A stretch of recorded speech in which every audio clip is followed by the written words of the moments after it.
looks good to me. How are you, man? Good, you? Thanks for sitting down with me. Yeah, no problem. I love doing this. Appreciate the invitation. Yeah, how's the off season going? Off season was good. Never long enough, you know. Yeah. But no, everything's great. The family is good, and just kind of ready to jump back into things, you know. Spring training is one thing, and it's nice to get back to work a little bit, but it's not the real deal, you know. Once you get Yeah. into the swing of the actual season, it's nonstop for 6 whole months, hopefully 7 whole months, and so just kind of gearing up for the marathon, so to speak. How many spring training games would you say you go to? Well, it's funny. I don't really measure it in games. And I understand that the games are kind of the forward-facing part of spring training, but most of my time in spring training, and I've evolved this over the years. This is my third year doing this. I spend most of my time either in the clubhouse talking with the players or on the backfields when they're practicing, watching them practice, talking with coaches, talking with players when I can, front office people when I can. So like the first year that I did this, I spent a lot of time in the radio booth during the games, during the spring games, and you realize how much of it you're missing because there's so much more going on behind the scenes than there is like on the field even. And let's be honest, the results of the spring games, in terms of like the score, don't really matter. Hmm. Results on an individual level certainly do to the players. But I would much rather utilize my time to talk to guys to learn more. So I don't really go to a ton of like the games. And when I do, I often leave in the middle of the game, much like a lot of the starters do. But I would say probably about half the games. Cool. You don't have to share what you talked about, but is there like one conversation with the player you really liked this season? Yeah, I mean, I've had a bunch of good ones, including a handful that we've done for the Diamondbacks podcast. I just talked with Paul Sewald the other day, who of course is back for his second stint with the Diamondbacks. That one was pretty enlightening, just talking about how he all of a sudden has more velocity on his fastball and how that came about, how he ended up back with the Diamondbacks. I've had a couple good conversations with Adrian Del Castillo about a variety of different things. He's obviously been hampered by a calf injury in spring, so he hasn't played much at all, but he's been working behind the scenes. We talked about the hamate bone because he had that same injury that Corbin Carroll has. Really? He had it 4 years ago, so he walked me through that whole process, much like he walked Corbin Carroll through that whole process. So Wow. those are some interesting conversations. I mean, those are two of many conversations that I'm having. Some ranging from as simple as, "Hey, how was the off season?" to something as intricate as like, "Tell me about the ABS strike zone and how it works for you." So lots of different conversations. Cool. What's up, guys? Welcome back to my YouTube channel. Today I have an interview with Steve Zinsmeister, the pre and post game host of the Diamondbacks. Thank you for sitting down with me, Steve. Absolutely, Isaac. Always enjoy doing it. Thanks for the invitation. Anytime. So I believe you have three players to send my way. Do you want me to start, or do you want me to start, or do you want to start? Yeah, you always task me with some homework, huh? Some Yeah. statistics. You hit me with one first, and let's see if I can get it. Cool. So I started out easy. This hitter had 20 homers and 100 RBIs this season, or last season, I guess. 100 RBIs on the dot is what Yep. gave it away for me. That would be Geraldo Perdomo, who accomplished that on the very last opportunity he got at the end of the regular season. What a cool moment that was, too. I know Yeah. what's the difference between 99 and 100, right? It's practically the same thing, but something about nice round numbers. Gino Mhm. Suarez in 2024, I guess it would have been, kind of had that same thing where right at the end of the year, he hit his 30th home run for his 100th RBI. And just something about those nice round numbers just makes you feel a little bit better. And the funny thing is, those were both against the Padres. Yeah, yeah, true. And we're going to talk about the schedule a little bit later, I think, but it feels like we always seem to end the year against the Padres now. Yep. Yeah. You want to send one my way? Yeah, here, I wrote one down right here. So we still don't know who is going to start on opening day. Now we have a couple of some interesting guesses, and we can go through that here in a little bit if that's what you want to do. But because we don't know who's going to start on opening day, I wondered if you could name me the six pitchers in Diamondbacks history who have started at least three opening days. Wow. Um, We'll start off with an easy one. Zach Gallen. He started the last three. Has it been three in a row?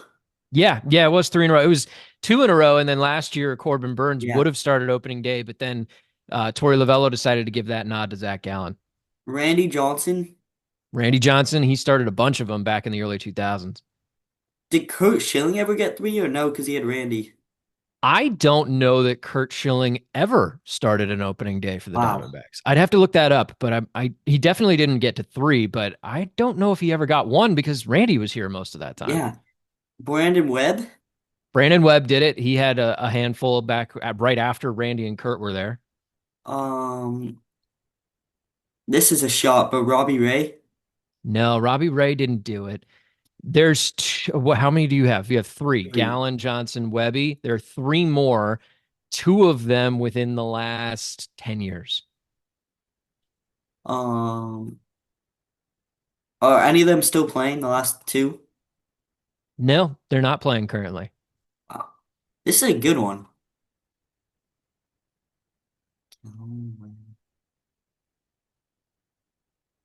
Patrick Corbin.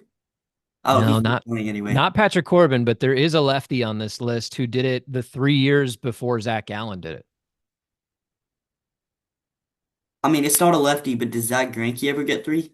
Zach Greinke did do it, and they were not all consecutive, by the way, but he did get to three. So that's four out of the six that you've named. There's two more, including a lefty who was just before Zach Gallen, which is hard to remember now. And then there was another one in the mid 2010s. Before Gallon? I don't think he was good enough, but Madison Bumgarner? Madison Bumgarner started three opening days in a row for the Wow. Diamondbacks. And then the other one is a 20 game winner with the Diamondbacks years ago. Um, did he turn into a reliever throughout his career? Sure did. Ian Kennedy? Ian Kennedy. Nice. You got there. You got all six. You gave me a bunch of hints, so thank you. Sometimes you got to do that too. But yeah, no, the Diamondbacks, I know they haven't been around a super long time, but they've had a handful of really good pitchers that could start opening days. And as you know, Merrill Kelly was originally announced to start this upcoming opening day, which would have been so awesome if not for the injury that he sustained in spring. Hopefully he's still ready to go. But they've had a lot of good names over the years that have started opening day. Yeah, we've always had decent pitchers on this team. For sure. What else you got for me? Um, this hitter had two home runs and 17 RBIs and 166 at bats. Two home runs and 166 at bats. That's a sizable chunk of playing time, but not a ton of power. So the first name that comes to my mind is Jose Herrera. Yep. Wow. Nailed that one. I remember his first home run, Yeah. and how significant that felt. And I remember talking to him about it after the game. And yeah, he's one of those guys that just doesn't carry a ton of pop. Like I thought about Jorge Barosa, but he didn't play enough last year Yeah. when he got called up. So yeah, Hosey, that's interesting. And now he's with the Texas Rangers, I think. Yep. Interesting. All right, you want my second one? Yes, please. These two Diamondbacks pitchers have thrown the most innings so far in spring training this year. And here's a hint. They were both acquired in the same trade. Who are they? When was the trade at the trade deadline last year? Sure was. So that leaves us with Josh Naylor, Suarez. Oh, is it the Merrill Kelly trade? It's definitely the Merrill Kelly trade. Cole Drake, I bet, is one. Yep. And who's that other guy we got in that? Cole Drake and Mitch Brad. Testing Mitch Bratt, testing your minor league prospect knowledge, and you nailed it. Mitch Bratt and Cole Drake, who are two-thirds of the players they got back in that deal. I actually like the third guy, David Hagman, a lot too, Yeah. but he's a little bit further down in the system. But Cole Drake, very much ready to go for, potential call up this year. I would expect we probably see him at some point. Yeah. And Mitch Bratt, I mean, I know he pitched in Double A last year. I mean, he might be in the upper levels of the minors yet again, and there's always a chance we could see him too. So two very interesting names.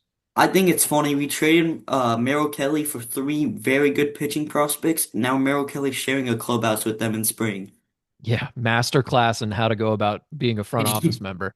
Yeah. I don't know if you saw it too, but Merrill turned down offers from the Padres to be here. Yeah, no, he talked about that with us in the clubhouse a couple of days back. Yeah, I mean, Zach Gallen talked about a lot of the same things too. I don't remember specifically the team or whatever, but these players they get opportunities and they weigh a lot more than just dollar numbers Yeah. and it's obviously comfort for their family. In Merrill's case, he's been in Arizona most of his life. Hmm. For Zach and his wife, they've been in Arizona ever since the trade from the Marlins, which was what, 7 or 8 years ago. So, Yeah. this is the place that these guys know and that they're comfortable. And so that weighs pretty heavily in their decision making. Yeah. You want me to send you my last one? All right, give me your last one. This player drew 67 walks and got caught stealing 6 times.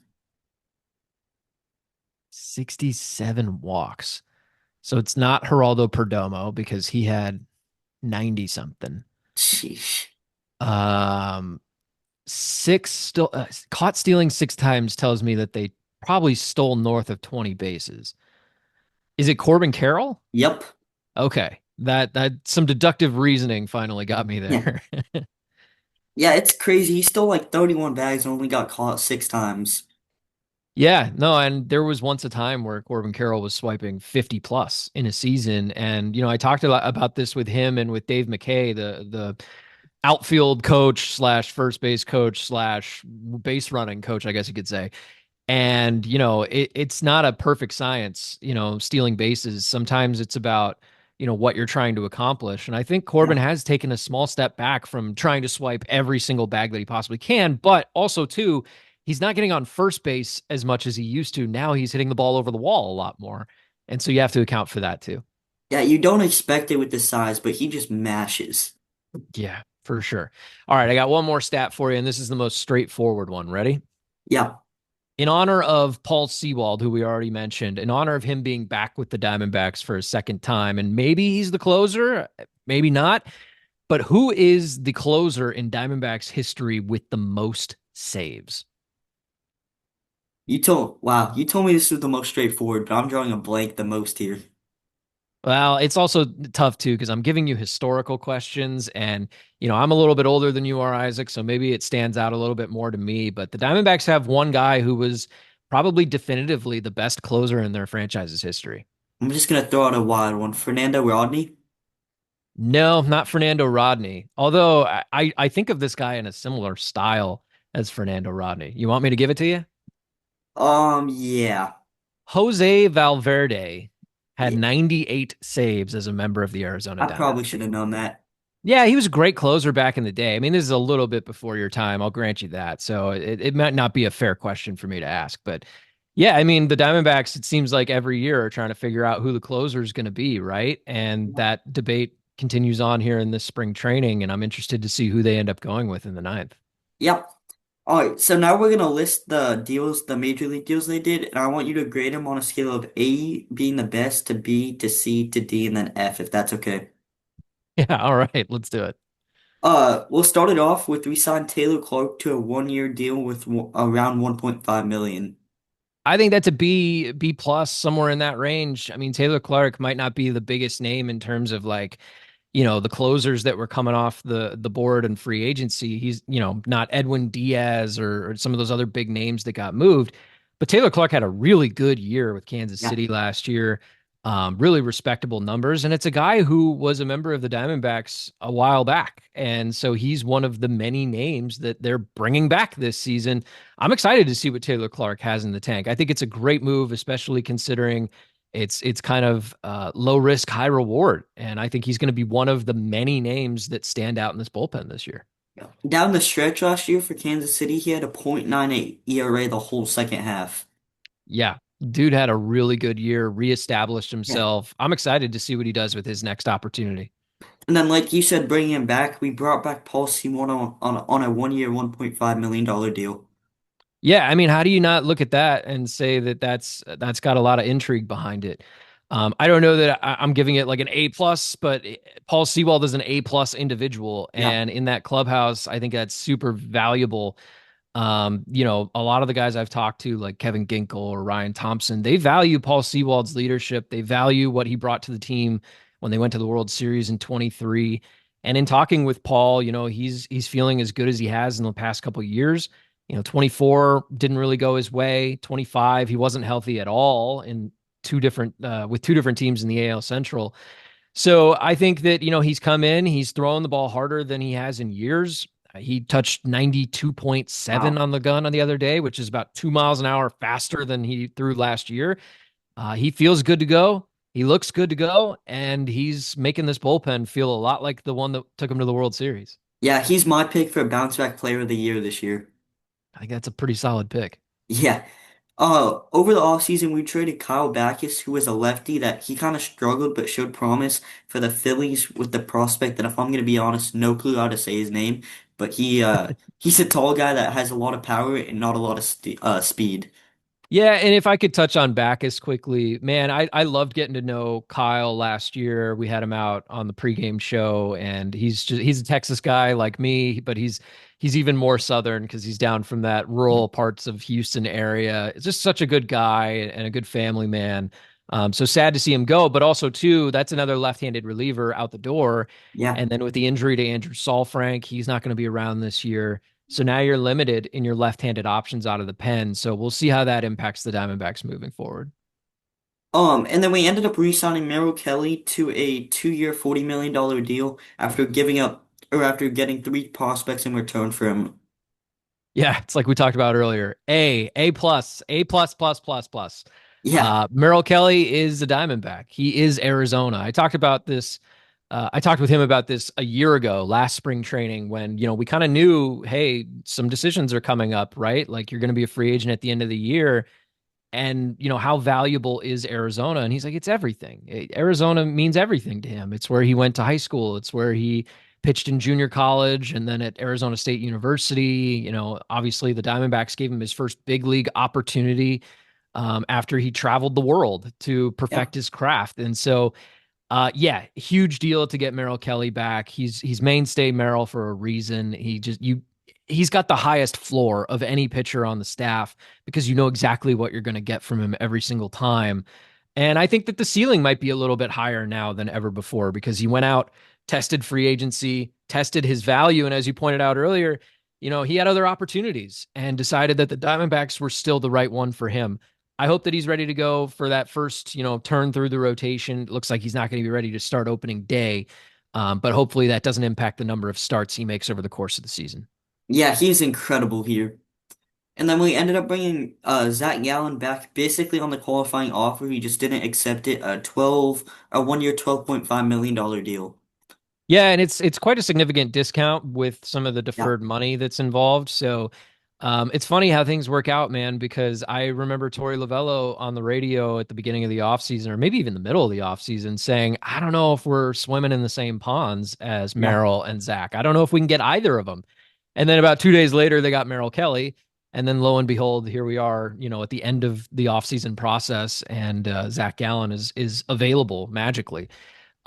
It's funny to me how intertwined Gallen and Kelly's careers are. They're so parallel, right? Because they showed up here in Arizona at the same time, roughly, and they've mirrored each other and they've balanced each other in a lot of ways, and they're really close friends, obviously. So I'm just fascinated by the fact that they're both back. I love that for the historical context too. I mean, you can make a case right now that Merrill Kelly and Zach Gallen, in whatever order, are the third and fourth best pitcher in Diamondbacks history, Yeah. and they're only going to climb that ladder this season and beyond. And I'm really excited about that. This isn't a hit on you, but I'll never forget. It was when we were interviewing you last year at the end of the year. I asked you about the possibilities of having Burns, Kelly, and Gallen in the same rotation once Burns is healthy, and you basically said there's a chance, but I'd be shocked. And then here we are. Radio and saying they're gonna cut payroll, but the $1 million statement at the start of spring training was you have Merrill Kelly, Corbin Burns, and Zach Gallen, not in that order, but all in that rotation. Do you think it's possible we bring back both Gallen and Kelly, and then we have that same rotation after Burns returns? I'm not going to say it's impossible. I don't know that it's likely that you bring back both. I mean, I already Yeah, kind of painted the picture that it might be difficult to bring back Gallen on his own. Bringing back both, I mean, just rough numbers in my head. What if Gallen costs 20 million a year and Kelly costs 15? you Now have all of a five. sudden Yeah, all of a sudden you've spent all of your money that's available to you in the offseason on just bringing back two guys, And really, that only takes you back to where you were last year. So um, I don't know that it's likely that both end up back on the Diamondbacks. It's still certainly possible. It's plausible. Um, but I think between the two, Merrill Kelly would probably be easier, just because I think that dollar value is going to be a bit lower. He is an older player, so you could sign and color me shocked. Yeah, I think I can't even blame myself for giving you that answer. I think most of us had the same feeling. I mean, heck, if the manager is on the radio talking about, I don't think we can do it, and then 2 days later it happens, I think that goes to show you just how shocked even the organization was that yeah, they had the ability to pull this off. And of course, there were some things that had to happen in Zach's offseason that maybe didn't go the way he expected in order for this to happen. But I don't think anybody's complaining about the end result, including the Gallen family, who's yeah. happy to be a part of this organization once again. Yeah, I will be fair to myself. In my predictions, I said we weren't bringing either one of them back. So, You know, and again, that might have been the right move, the right call by you, but something in the universe decided differently. yep. And then we brought Carlos Santana on a 1 year, $2 million deal. He's a veteran in that clubhouse with a big emphasis on defense. Yeah, he's still, even at his age, he's going to be 40 this season. He's still one of the best defensive first basemen in the game. And that's certainly something the Diamondbacks have missed ever since Christian Walker left in free agency at the end of 24. Don't get me wrong, Josh Naylor worked out brilliantly. I mean, they made a good trade for Naylor. He played really well, hit really well in particular. The defense, I mean, who's going to be Christian Walker? Nobody was going to be that good. But Carlos Santana's right there with Walker in terms of defense. Offense, let's see what happens at first base. Let's see if they can come around a little bit in that area. But yeah, it looks like he's going to play a lot of first. Right now, he's off playing for Team Dominican with a couple of guys who are also in this infield, and Ketel Marte and Geraldo Perdomo. So they're building that team chemistry. And he looks to be an immediate slide in fit for this team right now. Yeah, good player. And then we ended up trading Jack Martinez, who's a prospect, straight at ASU in exchange for Nolan Arenado. I mean, I'm just gonna grade this one real quick myself. I think this is an A. Nolan Arenado is probably the best third baseman or one of them of this generation.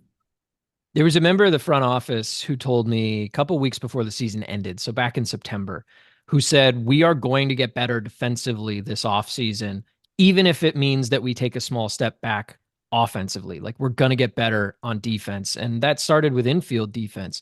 And nothing against Gino Suarez or Josh Naylor, but those guys were offense oriented players Yeah. and they did really well in that area. This team is different. It's built different. It's built to be strong defensively, particularly in the infield. They're going to get more athletic in the outfield. And Nolan is a huge part of that. He's arguably the best defender at his position in our generation. It's either I him or mean, Machado. yeah, he stands out, among the crowd at third base all time with guys like Brooks Robinson, Yeah. Scott Rowland, guys like that. I mean, he's a platinum gold glove winner 6 times. He's won the gold glove 10 times. You're right. All the value in this trade is defensive. And then whatever he does with the bat is just kind of like icing on the cake. Yeah. And then we traded Blaze Alexander, unfortunately, to the Orioles. Blaze was incredible down the stretch, played with energy, made incredible plays, but we kind of got a really good reliever in Cade Stroud in along with two prospects in return. Yeah, I'm interested to see what Cade does out of the pen.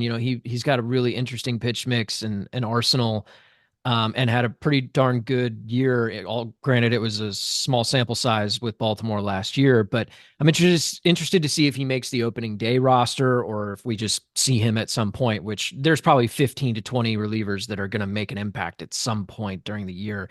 He's certainly one of them. I think they'll miss Blaze. He's an infectious personality. A lot of the guys love Blaze in the clubhouse. And so from that standpoint, they're going to miss him quite a bit. But this is an opportunity for some other guys to fill in where he would have. He would have Yeah. been a fill in all over the place. Tim Tawa is going to get reps that probably would have belonged to Blaze. Maybe Ildemaro Vargas makes the team once again for like the eighth time. Yeah, we've Uh, had him back so much. yeah, and he plays a valuable role in the middle infield as well. Guys like Jorge Barosa are going to get more opportunities in the outfield. Jordan Lawler is going to be playing center field. Yeah. Maybe at some point a top prospect like a Ryan Waldschmidt gets an opportunity in the outfield. So a lot of these positions would have just been Blaze on any given day. If somebody needed an off day or a rest, Blaze would have been the natural slide in as a fill in. And now that he's gone, it opens up an opportunity for a handful of different guys to make an impact. Yeah, and now onto the injuries. We're just gonna quickly discover or talk about who's injured and what their timeline is.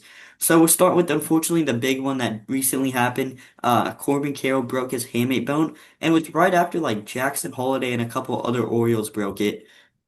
Yeah, well, Corbin said the other day that he wants to get into 10 or so spring training games before opening day. If he's going to do that, he's going to have to play this week at some point. What So Velo keep your said. eyes peeled.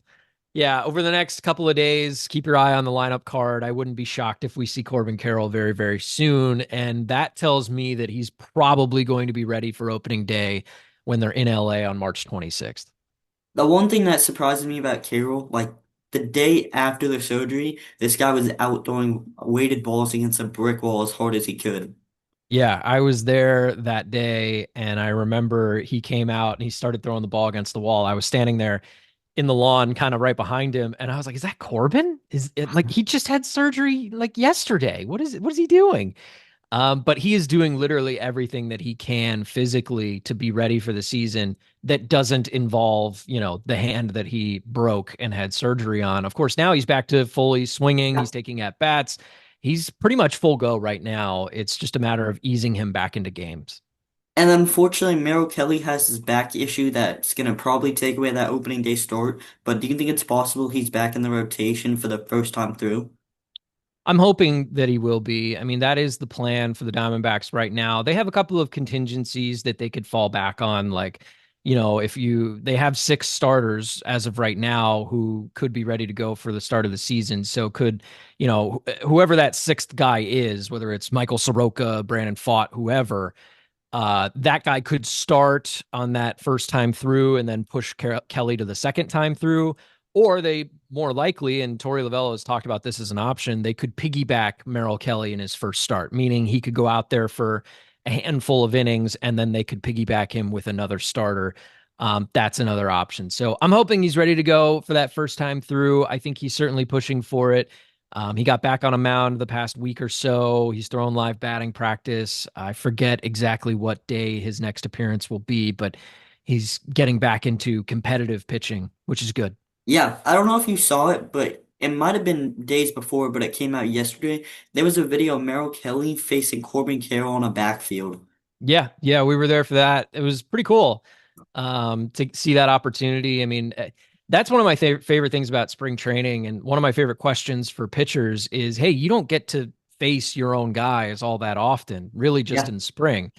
And because they don't do a lot of live BP during the regular season unless you're injured and you're back at the training complex. But yeah, I was talking with some of the guys about that, and of course they hate facing Corbin Carroll because he's such a good hitter. So what a crazy matchup that would have been on the backfield, right? Yep.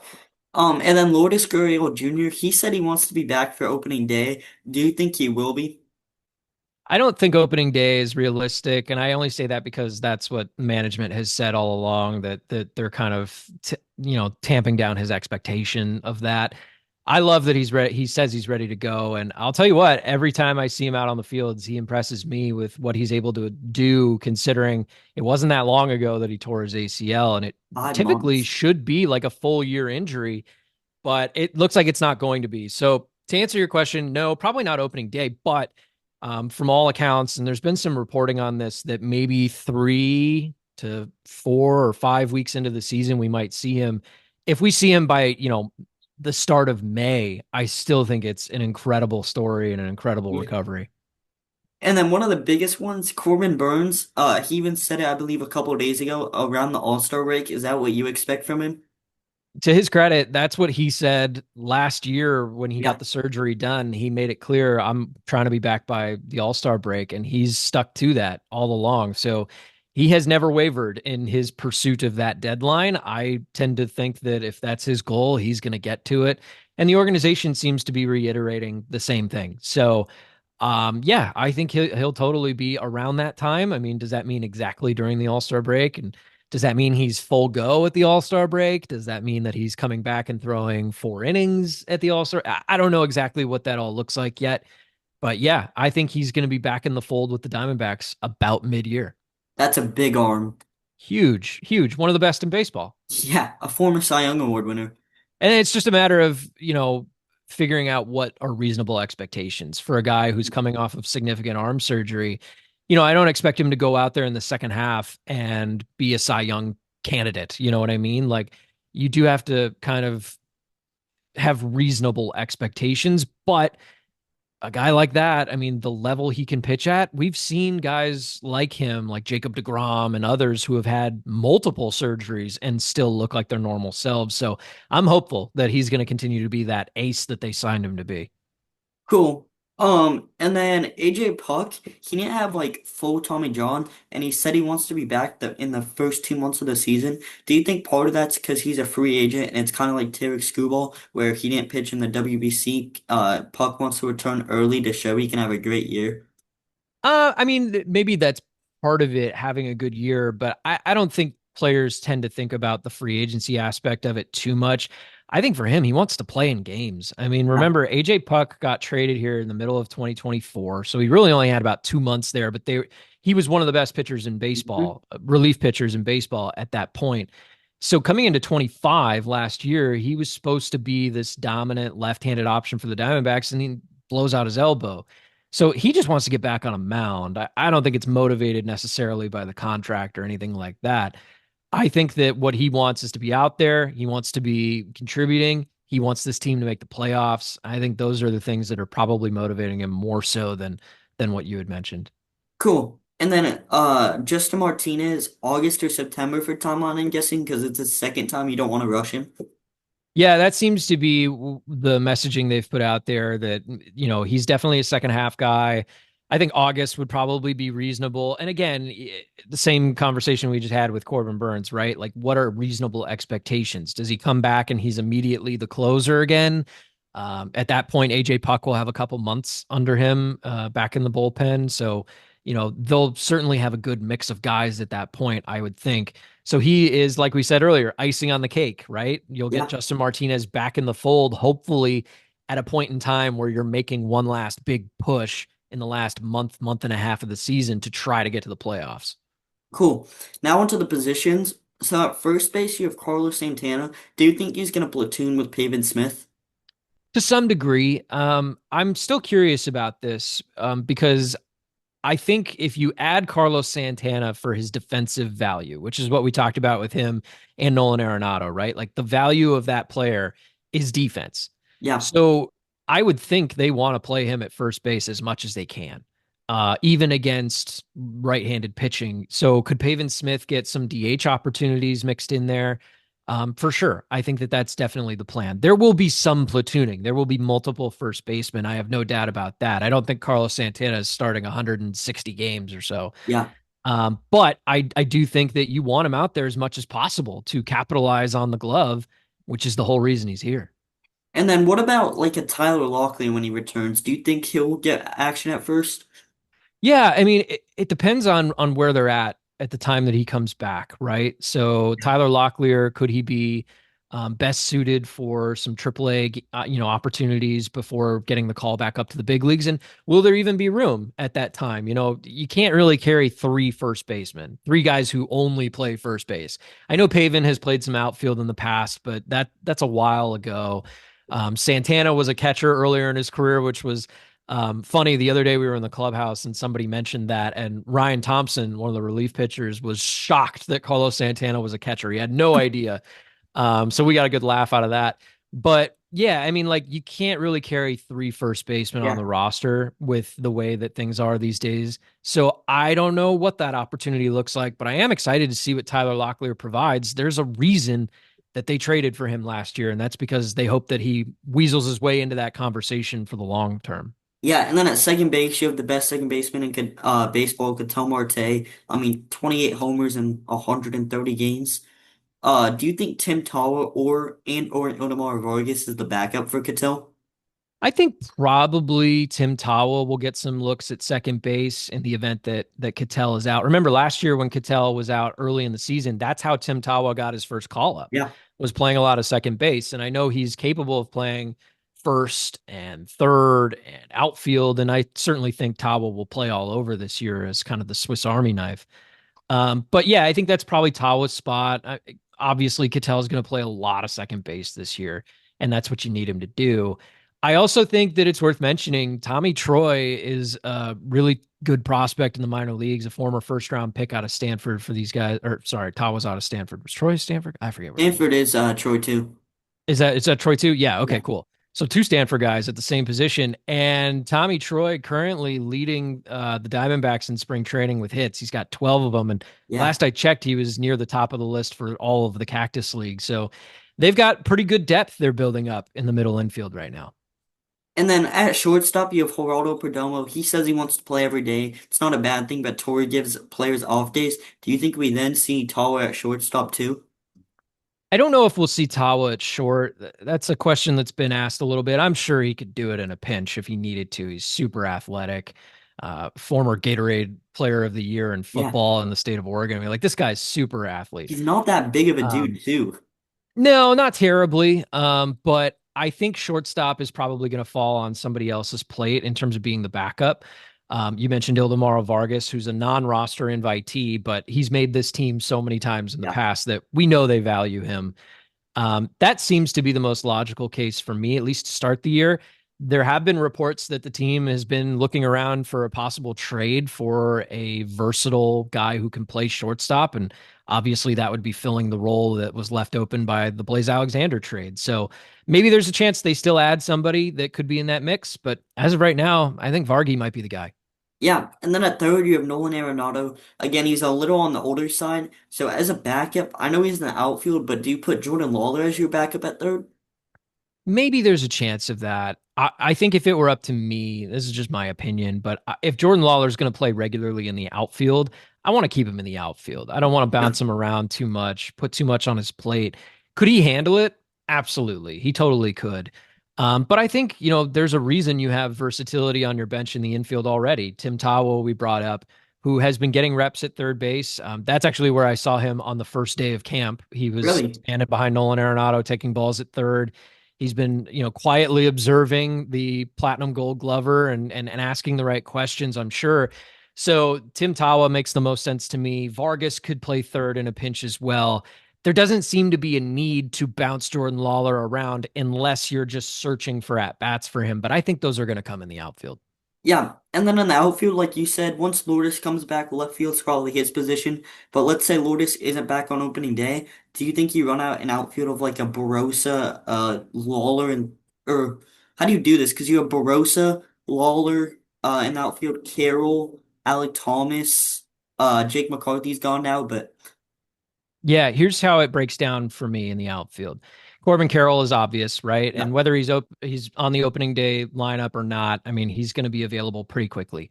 So Corbin Carroll is your right fielder pretty much every day, right? yeah, Center field is a little bit more of a question, but Jordan Lawler is going to play center. And the reason that they've given us is because it's easier to learn center field than it is a corner because you can see where the ball comes off the bat a little more directly. If it's to your right, it's pretty easy to know I got to go right. And he doesn't have to play the bounces off the corners and get used to that. So I think Jordan Lawler is going to play a lot of center. Alec Thomas, of course, will still get opportunities in center field. He's the starting center fielder for Team Mexico in the yeah, WBC again. But Alec Thomas has been getting a lot of reps in left field as well in anticipation that Lawler will play center some. So I think you could see both of them in both spots in the outfield, but I think Lawler probably more in center. Alec maybe a little bit more in left because of the Lawler move. And Jorge Barrosa is now out of minor league options, so he is your fourth outfielder and capable of playing anywhere out there. And he's a plus defender at all three positions. So he kind of fills that void left by the Jake McCarthy trade, where now you've got a guy who's got good contact hitting ability, a little bit of speed to him, awesome defender, could fill in at all three spots. And then if you really had to break glass in case of emergency, Tim Tawa is still sitting around in the infield, yeah. capable of playing all three spots in the outfield.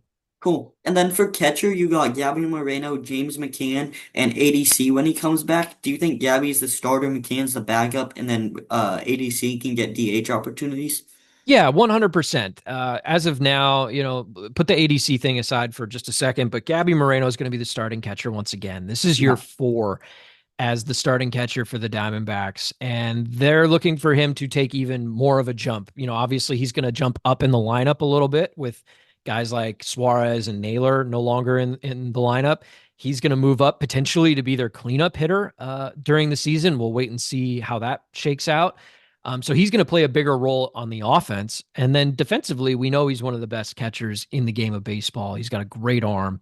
They want to see him take a stride forward in game calling, in the relationships with pitchers. Torey Lovullo was just talking yesterday about how Gabby took English lessons in the offseason. He was always Cool. So I think you just finished off saying that Moreno took English lessons over the off season. Yeah, Torey Lovullo was telling us just yesterday about how Gabby's been taking English lessons and how he's always been able to comprehend the big bullet points of their conversations, and he's always been able to communicate. But he wanted to get even better Yeah. at communicating with his pitchers and being able to give feedback in greater detail. And so that's really cool to hear that the organization, kind of came to him with this idea, and he was more than receptive to it. He was excited about it. And so I think he's going to take big strides in year 4 as the catcher for the Diamondbacks. And then James McCann, you mentioned as the backup. Torey Lovullo said the other day that the organization changed when they brought James McCann in mid-year last year, that they felt like a different team because of the way that he game plans. They used him a lot in their scouting of other teams. He's just got all this knowledge up there from his long, long career, and so it goes a long way in helping this team in many different areas. And then hopefully Adrian Del Castillo continues to get opportunities as well, whether that's behind the plate or with the bat. We'll see how he deals with this calf injury. He might need a rehab stint at the beginning of the season before he makes an impact. Cool. So now onto the rotation. The way I think it sits right now, you got Zach Gallen, Merrill Kelly, Brandon Pfaadt, Ryan Nelson, Erod, Mike Soroka. That's 6 starters right now. And then once Burns returns, that's 7. Do you think they start the year with the 6-man rotation, or do you think they send a guy like Soroka to the bullpen? I don't think that they'll start the year with a 6-man rotation. It's just not something this organization has done, historically speaking. And remember, last year they had 7 starting pitchers and They they all didn't. got hurt. Yeah, and things, kind of worked out the way that they did, but they weren't going to go to a 6-man rotation then. I don't think they'll do it now because that messes with the routine of the pitchers. Now you're 5 days off instead of 4 days off, and these guys are creatures of habit. So I think that someone will be the odd man out if all 6 are healthy. Knock on wood that that's the case. But again, I don't know how that's going to happen yet because we still have the Merrill Kelly situation. And Yeah. I think maybe the first time through the rotation, they might be piggybacking with Merrill and whoever the 6th guy is, and then they can figure it out from there. Cool. So then, along with the starters, last year Lavello waited a long time, was asking a bunch of people on opening day who should start between Burns and Gallen, and then it's not a bad thing, but Burns ended up getting off his routine, like you just said, and started a couple days later. This year, Lavello got ahead of that and announced Merrill Kelly just for him to have back problems, unfortunately. Who do you think now gets the opening day ball? So I think your 2 best options are the guy who's done it the last 3 years, which is Zach Gallen, or Ryan Nelson. And I'll kind of give you the rundown on both of them real quick. Zach Gallen, obviously, like I said, has the experience of doing it. He's a trusted guy. He's Lavello's guy. I Yeah, could understand if they decided to go with Zach Gallen, who, by the way, just pitched yesterday, 3 innings. perfect. So he's starting to kind of build Yeah, himself up a little bit. But there is still the question of will he be built up enough to pitch on opening day, or does he need to be a little bit further back in that rotation to give him an extra day to throw because he missed the first day of throwing in spring? Doesn't sound like that big of a deal, and it probably isn't, but it did put him a little bit behind the fact that he signed a little bit late. Then there's Ryan Nelson, who is probably my favorite option to start opening day. Over the last 2 years, Nelly has been doing nothing but improving. And he went from a 5.5 ERA in 23 to a 4.5 in 24, and then a 3.30 last year as a starter. They started him at the beginning of the year in the bullpen, which I don't think was a disrespect to him. He went and took that opportunity. He capitalized on it, got back to the rotation, pitched really great for the second year in a row. it would be an awesome honor for him to pitch on opening day. And I think he's one of the higher upside guys in the rotation right now anyway. So man, that would be a cool opportunity. And I will give you this tidbit. Whoever starts tomorrow's game in spring training will be perfectly aligned so that there's 4 days off and then throwing, 4 days off, throwing, 4 days off, opening day. Wow. So Thank keep you an for eye that. out. They haven't announced who's going to start yet tomorrow's game yet that I've seen. And I know we're recording this here on Tuesday, so maybe it's irrelevant by the time people see this. But yeah, Ryan Nelson is lined up pretty well to potentially start opening day. I don't think it will happen, but I was just like, I was thinking through this the other day. Do you think you possibly give it to an Eduardo Rodriguez? Because the whole Dodgers lineup is filled with lefties. 'Cause they have Max Muncy, Ohtani, Freeman. Do you think you try and give it to Erod, build the confidence after a couple struggling years, and then here's the ball, go pitch against lefties and get dudes out? I think that's entirely possible. I like the way you laid it out. I mean, this is a guy who has a World Series ring with the Yeah, Boston Red Sox. He's a valued member of this rotation. I know things haven't gone exactly the way he or the organization have hoped in the first couple of years as a Diamondback, but yeah, it would be really encouraging to see him get a cool opportunity. I don't know that that's what the route they're going to take. And he's also throwing for Venezuela in the WBC, although he throws tomorrow, much like yeah, we talked about that's the true. importance of that. We'll see how it shakes out. I mean, it's totally possible that that could happen. They're leaving all their options open right now.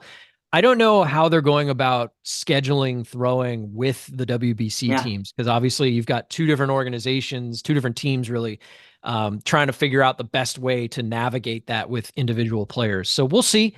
But yeah, he's certainly more than capable. He's thrown opening day before. cool. And then piggyback off what you said with like whoever starts tomorrow is perfectly lined up. With spring training, do they get the 5 days of rest between starts? Because Gallon just threw yesterday.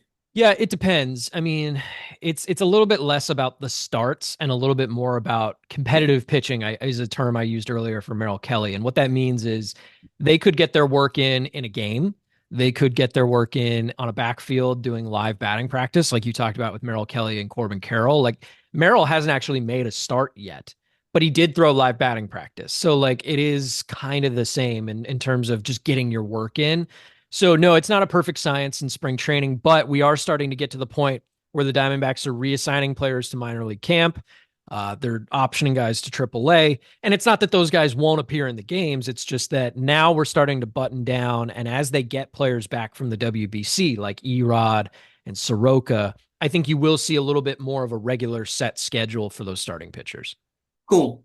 So in the bullpen, you have a lot of dudes that are young and then a couple of dudes that are veteran. You got Philip Abner, Taylor Clark, Kevin Ginkel, who's been there, Brandon Garcia, Andrew Hoffman, Dre Jamieson, who's a big name, Paul Sewald, Cade Stroud if he starts with the team, Ryan Thompson. Do you think like one guy that surprised me that they just sent down is Juan Burgos?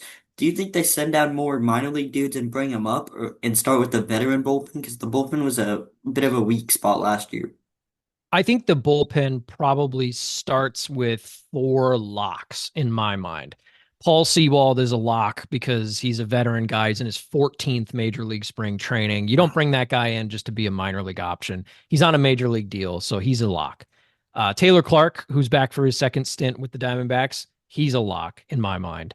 Um, Ryan Thompson is also a lock, and then Kevin Ginkel would be the other lock as well. So those are the guys that I think are for sure in this bullpen. Then you fill it out with any number of options that you just mentioned, but Cade Stroud would make some sense because they traded for him.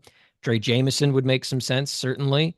I think that there are others as well that probably make a good case for being in this major league bullpen. Dre Jamieson, the other ones that come to mind, Jonathan Loizaga is a Yeah. non-roster guy with a lot of experience. So I think there's 15 to 20 guys we're going to see, and there may be some sort of rotation of those guys. But you're right. They're going to be calling guys up left and right who have experience in the major leagues.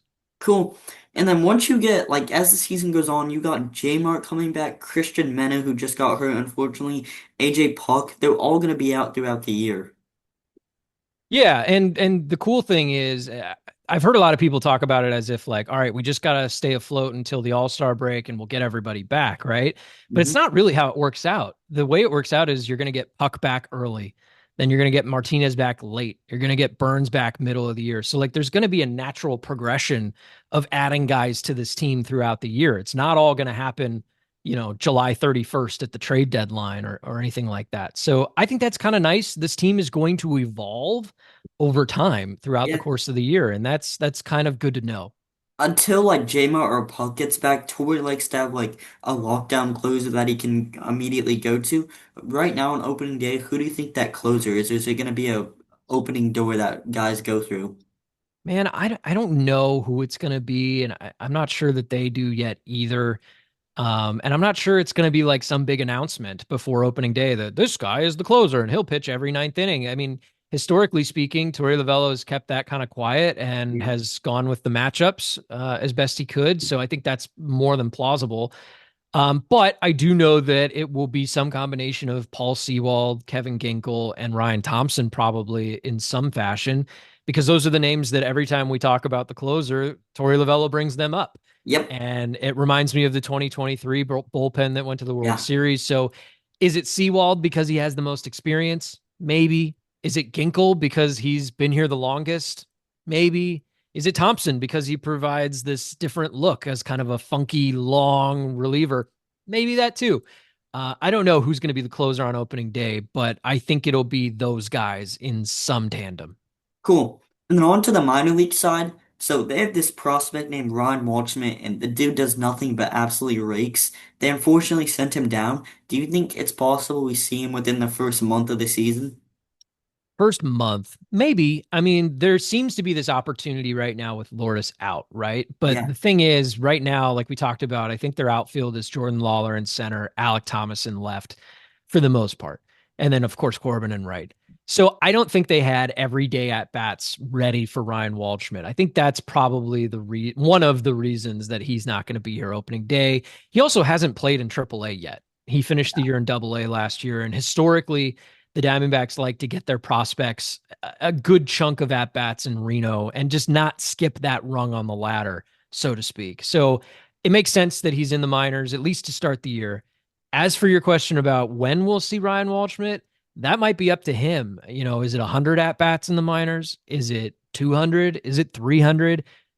He has a great understanding of the strike zone, puts together an awesome at bat, the way that guys like Perdomo do and others.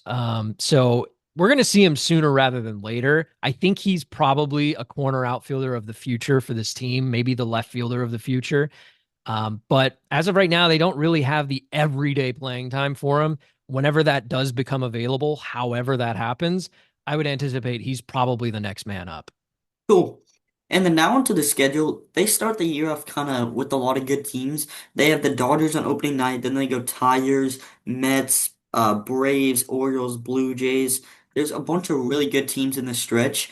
Do you think they have to like have a certain number of wins in your mind, or just go out and play ball and see what happens? No, I don't think there's like a set number in their mind necessarily, but it does kind of highlight the fact that you don't have time to sit around and survive until the trade deadline or whatever. I've heard some people say it that way. And the truth is, it's got to be pedal to the metal for the Diamondbacks this year. They've missed the playoffs each of the last 2 years. In Yeah, 24, they missed it by one game. In that 25, they tiebreaker. probably missed it by 2 or 3 games last year. Finished 2.5 back of that final wild card. Yeah, so you kind of it emphasizes how important each and every game is. And when Yeah. you come out of the gate with a schedule as brutal as this, I mean, they're going to play both of the teams from the World Series in the first 3 weeks. Oh They're wow. and that doesn't even account for the Tigers, the Phillies, the Braves, the Mets, the Orioles. All of these teams are in the months of either March or April.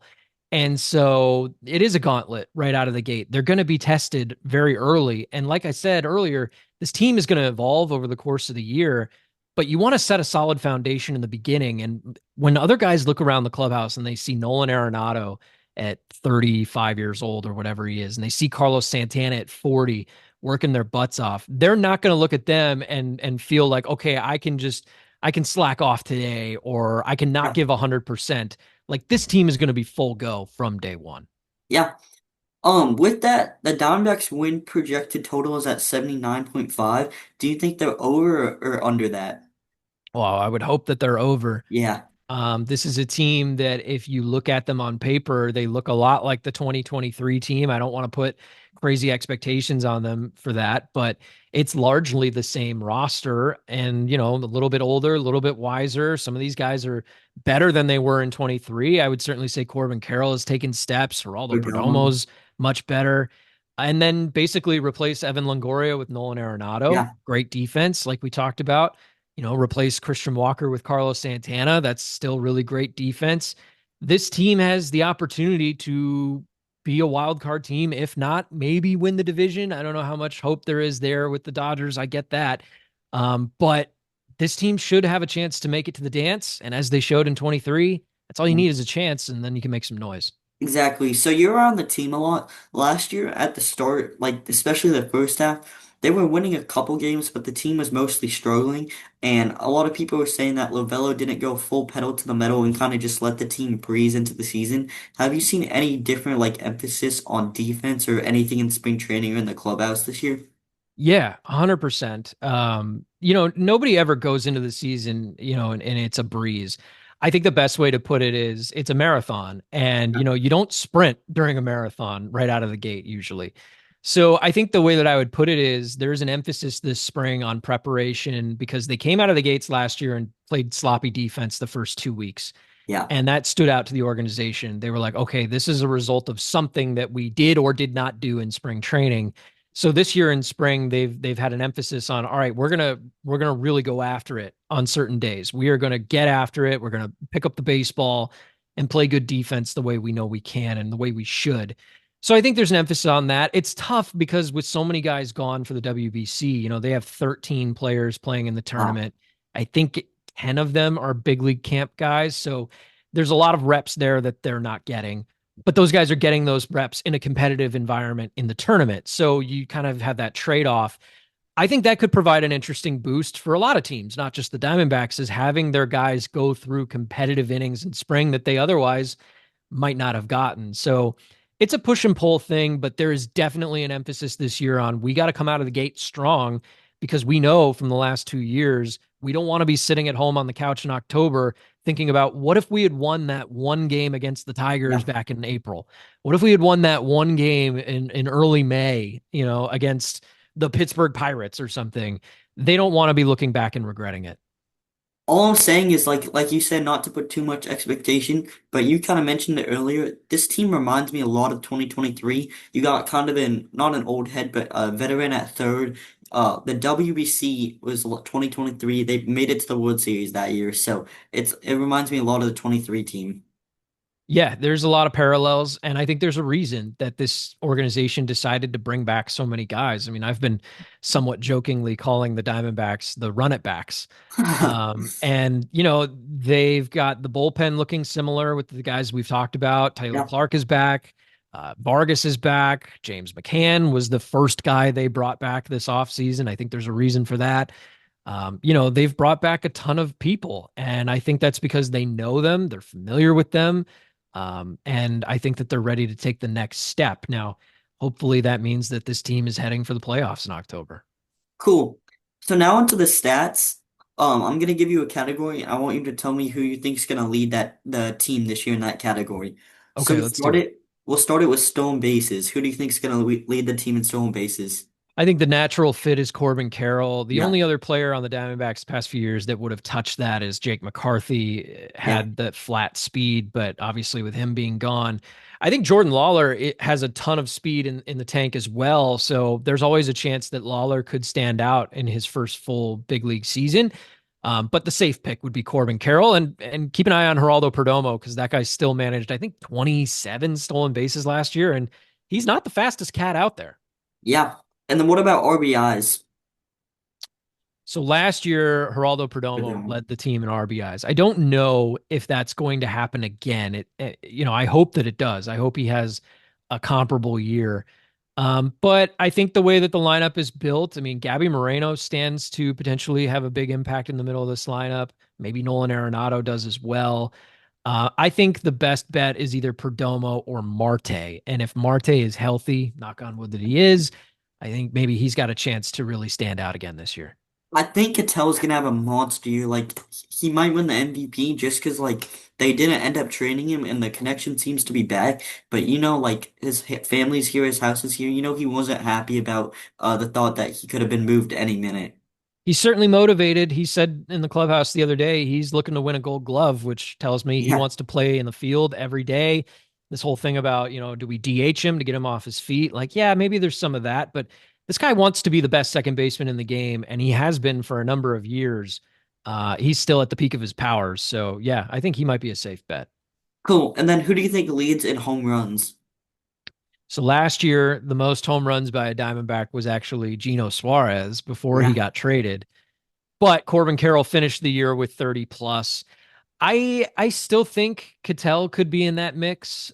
Easily could have a 30 plus homer season. So either him or Corbin would probably be a good bet. Corbin's probably going to be the leadoff hitter again, and just the sheer amount of leadoff home runs that he'll hit as a Diamondback fascinates me. So maybe I'll say Corbin again. cool. A sleeper, in my opinion, is Jordan Lawler. Yeah, he could. It's still searching for that first big league home run. Yeah. He has not hit one yet, which is mind-boggling when you consider how many he's hit in the minor leagues, as probably the best player in AAA the past year. So yeah, no, that would be exciting certainly if Jordan Lawler popped off. Yeah. And then who do you think leads the team in ERA? Like lowest ERA during the Yeah. season, and we're talking starters. We can do starters or relievers. I mean, relievers are so difficult, right? Because I mean, who would have had the lowest last year? Andrew Saalfrank, maybe. He's Um, out now, though.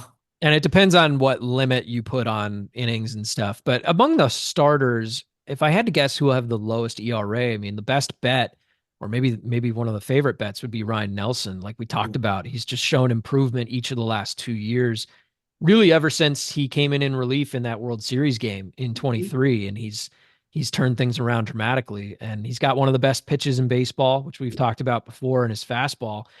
I think I'll pick Ryan Nelson. Cool. And then the last one I have for you, this is an award. Who do you think wins Rookie of the Year this year on this team? Well, I mean, Jordan Lawler is certainly going to Yeah. have the biggest impact if they give him an everyday role in the outfield, which it seems they will. So, he has the clearest path, so to speak, to Rookie of the Year for the Diamondbacks. Other than that, I mean, like we've talked about, there are some prospects I'm excited to see at some point, like Tommy Troy. Yeah. Obviously, there's not a clear path for him to play at the big leagues right now, but could he be called up? Could Ryan Waldschmidt be here at some point this season? That would be fascinating as well. But I don't know how you don't pick Jordan Lawler right now. He seems Yeah. to be the one that's poised for the big breakout. Cool. That's all the questions I have for you. Do you have anything for me? I'm just really thankful again that you asked me to be a part of this, man. I really appreciate it. I'm always happy to do it. I love chatting with you. Hopefully, you're getting the chance to come out to spring training here and there. A little bit. I haven't been to any games yet, but do you know the Diamondbacks prospect Daniel Egan? Yeah, totally. He's really cool. He just had me out and I got to interview him there and he got me a couple other interviews with the players. So I've been to a couple of the practices, but not really the games yet. Who are the players that you've gotten the chance to talk to? So I talked to Daniel Egan for a little. I got It was only one question because he was signing autographs, but I got a video with AJ Puck. I did a quick 1 minute interview with Ryan Waldschmidt. And then other than that, it was just a bunch of autographs that I met, but those three stuck out. Man, that's awesome. I Yeah. remember. How old are you? How old are you now? I'm 14. 14. So when I was a little younger than you, I was probably 10. I lived in Dallas in Texas. And so I went to a lot of Rangers games and we flew out to spring training in surprise and went to the Texas Rangers ballpark. And I remember I got a baseball and I got it signed by pretty much the entire 2004 team. Wow. And back then, I think we were talking about it was like Alfonso Soriano and like Hank Blaylock, Michael Young. Wow. Really cool, really cool. I have the ball somewhere, but anyway, really awesome opportunity. I've got a Nolan Ryan but baseball over here on my desk as Wow. well, that I got signed. And so, like, those are the memories that stick with you, Yeah. especially when you're a kid. I mean, I still get them all the time because I'm around the team, and it just boggles the mind. But it's really cool to see people out like yourself out there at spring and getting the opportunity to kind of be hands on with these guys because, we see them on TV as players, but there's so much more than that. These are people first and foremost, And it's really cool to see them in a similar but different environment where they're able to kind of open up a little bit. Yeah, kind of like what you said. Like, I thought it was so cool that like I'm still young, but like this Diamondbacks prospect who unfortunately did get optioned to Reno, but he's fighting for a chance on opening day and had the chance to let me come with him, interview him, and then like Ryan Waldschmidt, and then like I met Corbin Burns there, and he was like one of the nicest people I met, and I was just like, I'm a kid, but they actually have time for me, so it's cool. Yeah, definitely. And I think a lot of these guys, they want that opportunity because they had it too when they were kids and they had a dream of being a major league pitcher or a major league hitter. And I don't know what your ambitions are. I mean, I certainly think if you want to be in the major leagues someday, you can use them as an example of what you Yeah, can accomplish in your life, in your career, in sports. And I think that's really cool. I will tell you this too. I mean, you talk to a great group of guys because Daniel Egan is probably my favorite pitching prospect that the Diamondbacks have. Um, really. yeah, I would say, I mean, he was the pitcher of the year in the organization last year. He was a little bit lower down in the minors, but I mean, I certainly think if he continues to do what he does best, he could be a major leaguer someday soon. And then Ryan Waldschmidt, who we talked about, is almost there. You know, I think he might even get Yeah. that call up this season, and what a moment that'll be for him. He wasn't drafted all that long ago. I mean, he shot up through the system pretty quickly. And so those are some great names that you got the chance to talk to. I'm glad you got your way out there. I'm Yeah, it was glad we met awesome. a couple of springs ago. I'm glad we've had the opportunity to kind of connect in this way too. Yeah, dude, thank you. It's been like nothing but fun with me. I appreciate you sitting down with me. Anytime, brother. I love it. I love this time of year. I'm glad you're out at the ballpark. Hopefully, I'll see you there here soon. All right. Yeah, we gotta run into each other sometime. That'd be great. That'd be great. Yeah. I'm looking forward to it. All right, thank you, dude. Have a great spring and season starting. All right, Isaac. Appreciate it, man. No problem. See ya. All right, dude. Thanks so much. No problem.